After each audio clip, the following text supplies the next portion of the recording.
Europe 1 Soir Week-end. 19h, 21h, Pascal de la Tour du Pin. Et Charlotte Dornelas, Adrien Matou sont évidemment dans ce studio. Ça me fait plaisir de vous retrouver ce soir. Sur Europe 1, évidemment, vous avez entendu les mots de Chawki Benzerra. Il est courageux, hein. Il est courageux, hein, parce qu'il traduit quand même les propos infâmes de ces influenceurs. Il les fait remonter à la police et les choses bougent derrière. Ce qui nous a dépeint ce soir, pardon, ça fait froid dans le dos. Non, Adrien Matou? Oui, c'est effrayant et ça traduit bien une réalité qui est souvent pas beaucoup vue en France. C'est que c'est une guerre, enfin en tout cas c'est un conflit entre Algériens quelque part, entre plusieurs fractions, non seulement de la communauté nationale algérienne, mais aussi de la diaspora algérienne en France. Et on voit bien qu'il y a des hommes comme Chawki Benzerra qui sont des citoyens qui voudraient que l'Algérie change de régime, soit un vrai pays démocratique, soit un pays avec des libertés, et qui en France soutiennent la République française et ses grands principes. Et à l'inverse, il y a des Algériens, en France comme en Algérie, qui sont pas du tout de cet avis-là, et qui sont voilà. Non, mais on appelle à la haine, au viol, à la violence. Voilà. C'est épouvantable les propos qui sont tenus. C'est absolument, c'est l'apologie du terrorisme dans toute sa splendeur. Charlotte Dornelas, ces gens-là sont sous OQTF, on ne peut pas les sortir. Il y en a un qui est sous OQTF, c'est le fameux Azou là, et alors de ce qu'on a compris, hein, l'autre aussi, les deux. Oui, mais alors le premier, on a son parcours, on va dire entre guillemets. Oui. Il a dit lui-même qu'il est arrivé en 2020. Il a obtenu un titre de séjour au titre de parent d'enfants français. Oui. Bon courage. Oui, voilà. C'est tout ce que j'ai à dire. Voilà. Alors, si on peut désormais, parce que dans la nouvelle loi immigration, il y a certaines barrières qui ont sauté. Vous savez, quand il y a un trouble à l'ordre public manifeste ou un risque de terrorisme. Donc c'est probablement ce qui va être examiné à son procès le 24 février prochain.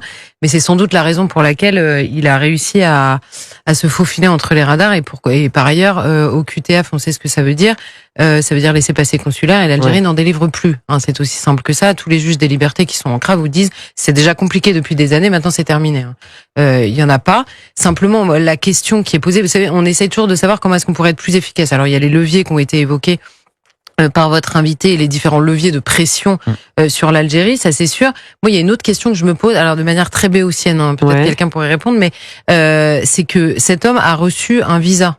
Oui. On a donc son identité et donc sa nationalité. Donc moi, je veux bien qu'on ait des laissez-passer consulaires absolument nécessaires pour les personnes dont on n'est pas capable de prouver l'identité parce qu'ils ont perdu de manière très habile leurs papiers. Mais là, en l'occurrence, cet homme-là, on connaît son identité algérienne. Oui, elle est connue. Donc peut-être qu'on peut se passer de l'avis de l'Algérie. Je ne sais pas comment ça se passe en droit international, mais peut-être qu'il faudrait étudier cette question-là, au moins pour ceux dont on sait.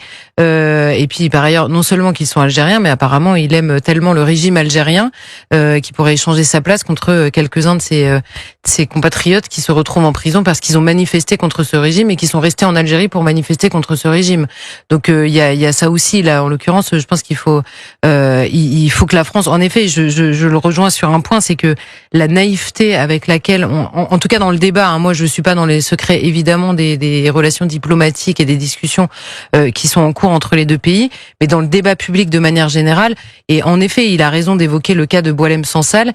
Il y a certains pays, vous savez, qu'on attaque extrêmement souvent dans le débat public, les plus hautes autorités françaises les attaquent, et s'il s'était passé la même chose, c'est-à-dire un écrivain franco, je ne sais pas, hongrois au hasard, qui avait été emprisonné, personne ne se gênerait pour attaquer. Donc soit on a beaucoup plus peur de l'Algérie que d'autres qu'on présente comme la menace absolue, soit on est pieds et poings liés, parce que l'Algérie, et ça c'est vrai aussi, est un problème, est une question, on va dire, c'est pas toujours un problème, mais c'est une question de politique étrangère, mais désormais de politique intérieure. C'est évidemment ça qui terrifie. Et d'ailleurs, le nombre de personnes qui suivent ces influenceurs complètement lunaires, qui ont l'air, en plus d'être dangereux, ils ont l'air vraiment complètement cons. Hein. Vraiment, j'ai pas d'autres mots.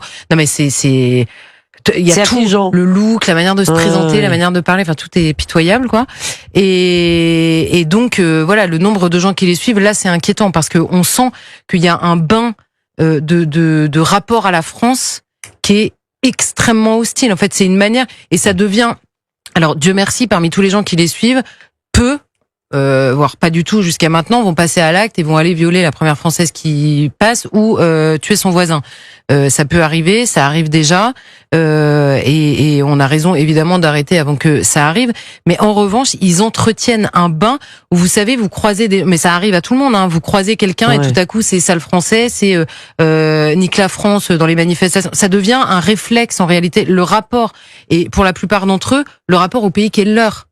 le rapport au pays qui est leur est un rapport d'hostilité permanente, et c'est un bien culturel que ces influenceurs-là entretiennent. Donc oui, il y a danger, et en plus, si en effet votre invité dit vrai et qu'il y a une manipulation du régime algérien, parce que ce qui est sûr, c'est qu'il y a un soutien du régime algérien par ces influenceurs et une rhétorique anti-française sur laquelle survit le régime algérien aujourd'hui, qui est reprise par ces influenceurs. S'il est manifeste qu'il y a un lien direct et que le régime algérien plus exactement, se sert de ça, mais il est temps en effet que la France réagisse, mais de manière extrêmement ferme. Déjà, Boualem Sansal, ça suffisait, mais là, je sais plus où est la limite en fait. Non, c'est ça. Et on reste, on bouge pas, Adrien Matou. On a l'impression qu'on a peur de l'Algérie.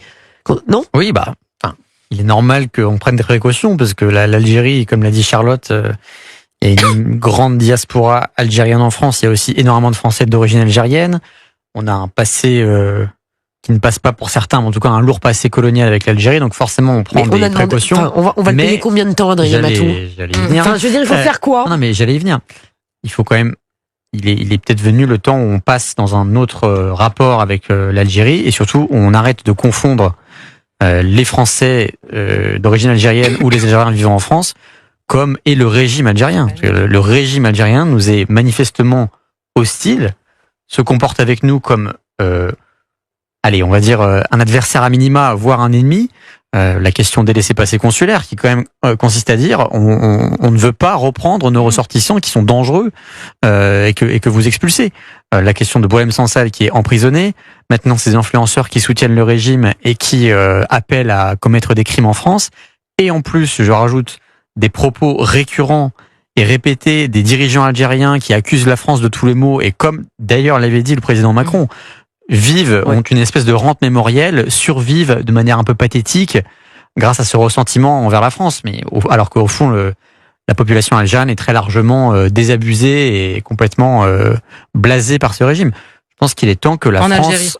En Algérie. C'est ça le drame. Bien sûr, parce qu'il y a c'est qu'elle est beaucoup plus en Algérie qu'en France en réalité, puisqu'il n'y a pas le contact évidemment direct. Il n'y a pas le contact, il n'y a pas la vie quotidienne, il n'y a pas le fiasco absolu de ce régime qui a complètement échoué à faire de l'Algérie un pays développé et moderne. Et il est peut-être temps de cesser d'avoir des espèces de peur un peu irrationnelles dans ce rapport avec le régime algérien. C'est pas parce qu'on attaque le régime algérien, c'est pas parce qu'on est ferme face au régime algérien qu'on s'en prend aux Français d'origine algérienne. Ça n'a aucun rapport en fait. Il faut que la mauvaise conscience. La mauvaise conscience, ça suffit. Enfin, il y en a. Enfin, ça suffit. D'autant que en réalité, la question de la mauvaise conscience entre guillemets, elle est dramatique à plusieurs égards. D'abord vis-à-vis des petits Français, qui soient d'origine algérienne ou tout simplement d'origine française, parce qu'ils existent aussi quand même. Et ils ont le droit d'avoir un rapport à leur histoire qui est un peu plus glorieux que l'histoire qui en est faite, ou à laquelle nous ramène ou voudrait nous ramener le régime algérien et son discours sur la France. Donc il y a un enjeu en effet de rapport à la France tout simplement, même dans le dossier algérien. Il y a des choses qui doivent être reconnues. On dit en permanence il faut regarder l'histoire en face. Très bien, regardons-la en face. Il n'y a pas que des horreurs qui ont été commises, d'abord et deuxièmement, nous sommes les seuls à les reconnaître. Je suis désolée quand on nous explique qu'il y a d'un côté la France et l'armée française qui s'est comportée de manière absolument atroce, et de l'autre côté le FLN qui était une armée de libérateurs. Pardon, ça s'est pas passé exactement comme ça quand même. C'était une guerre atroce à tout point de vue, de tout côté. La France a fait un travail d'une maturité réelle, notamment ces dernières années, avec initialement l'engagement justement d'un retour sur l'histoire réciproque. L'Algérie ne l'a jamais fait. Elle a enfoncé tous les coins à chaque fois que la France a dit quoi que ce soit. Elle a enfoncé le coin pour accuser encore un peu plus que la France, et ça devient un outil simplement de maintien vis-à-vis des Algériens. Ils sont tellement nuls qu'ils ont besoin d'accuser la France de tous les maux. C'est aussi simple que ça. Et en effet, le risque quand la France n'ose pas répondre ou répond mal, c'est d'abord qu'elle affaiblit le sentiment national tout court en France, ce qui est quand même nécessaire. Un sentiment national de fierté minimum, c'est nécessaire.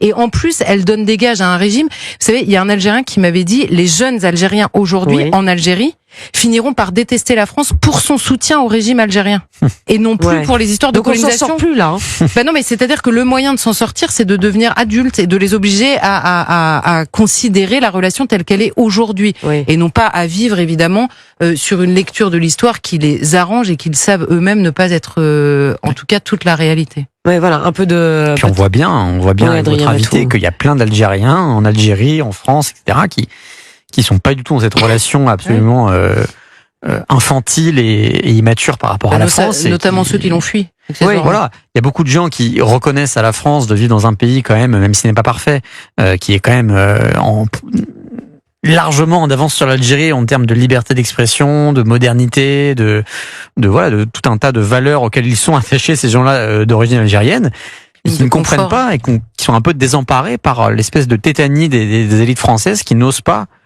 Voilà, et osons un petit peu affirmer ce que nous sommes, et on n'a pas que des raisons d'avoir honte, on n'a pas que des raisons de. Je suis de d'accord s'excuser. avec ce que dit Adrien Matou. Moi, je trouve que le ton des excuses, ça suffit. Non, mais c'est vrai, ça suffit maintenant. On se fait vomir dessus. Enfin, il y a des appels. En plus, c'est lâche, pardon, parce que c'est dans un dialecte qu'on ne comprend pas tous. Pardon de pas parler de ce Excusez-nous. dialecte. C'est insupportable. Mais c'est vrai que c'est insupportable. C'est lâche.